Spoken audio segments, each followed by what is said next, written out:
Hey guys, Ian here from Final Line Gaming, and I know it's been a while since I've had an upload. First things first, I'm sorry. My microphone was unfortunately put out of commission as it was in my wife's car when she had an accident, and it's left me without a decent microphone with which to record my videos. Since I'm not a big channel, I don't make anything off of YouTube, and I don't have the money laying around to plop down on another microphone.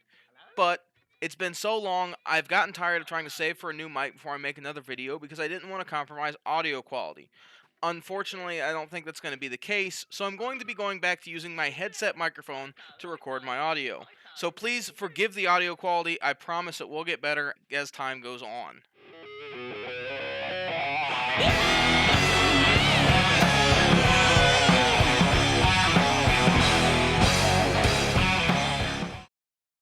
Now, let's get into the wide, weird world of underhanded tactics in the Slumlord Simulator that is the HD remake of an MS-DOS classic, Constructor.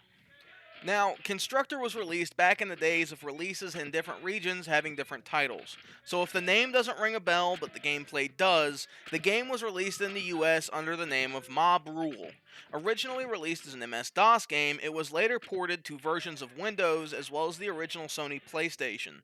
But before we go ahead and get into the meat and potatoes of the review, and I've got some very important bits to say about the game and the developers itself. As followers of my channel know, I review all games on this channel via their PC versions, and on release, the PC version had a lot of issues, most of which have been remedied by patches, which is great.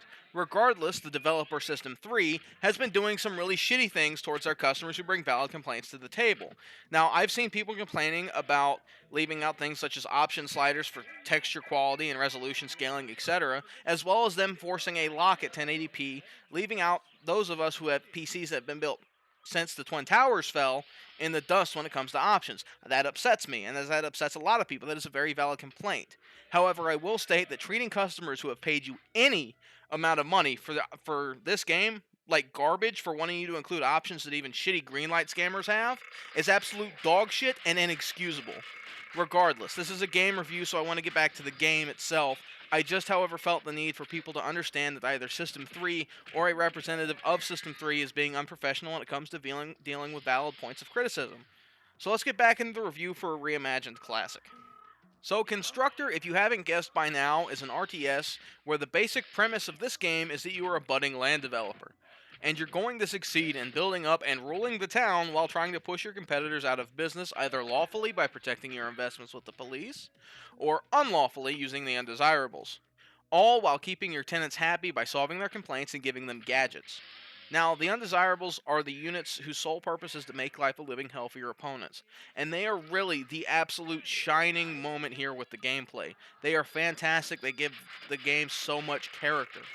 Now, you have things such as hippies that you can use to stop your opponent's production, Mr. Fix-It, who works to demolish your opponent's houses, and you also have mobsters, which you can use to defend your estates and kill your opponent's undesirables.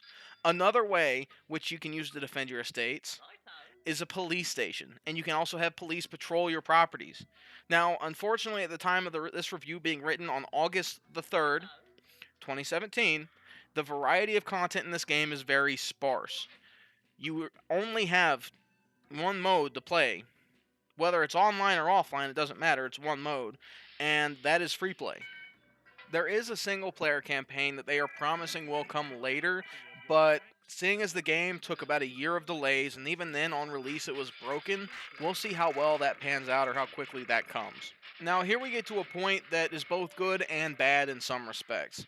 The AI here in this game is kind of laughable. A big point on the classic game is that the fact that the AI was damn near unbeatable. It was so fucking hard, it's not even funny. But in the remake, the AI, even on original difficulty, is ridiculously easy and is able to be cheesed simply by rushing a hippie and putting a hippie on the first factory the opponent builds. The real gem here, however, is in the multiplayer. While it was unplayable on launch due to apparent server issues, it was one of those things that became much better once it was patched. And as such, it's so fun. You can sink so many hours if you have 3 other friends with the game and just go head to head. It's fantastic. It's amazing. It's some of the most fun I've had with a multiplayer game in possibly 1 or 2 years. It's crazy. While the original sounds of the game are great, they have been updated to become a little less cringy with their audio quality. Unfortunately, here there are still issues with some of the louder sounds overlapping. Something I deal with all the time is, unfortunately, whenever I build a new house, I need to put in a new fence, which is a loud sound. Then I have to go into the house menu to remodel the rooms, and it plays an annoyingly loud sound when I go to order the remodels. Unfortunately, as you get later on in the game, you have to do it rather quickly in order to keep up with the pace of the game. Now, when you do that, it plays that loud, annoying sound 4 times overlapped. That just destroys your hearing if you're playing the game with headphones on.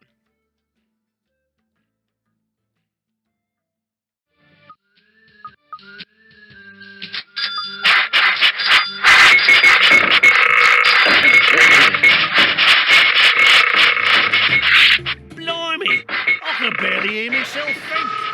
Turn it.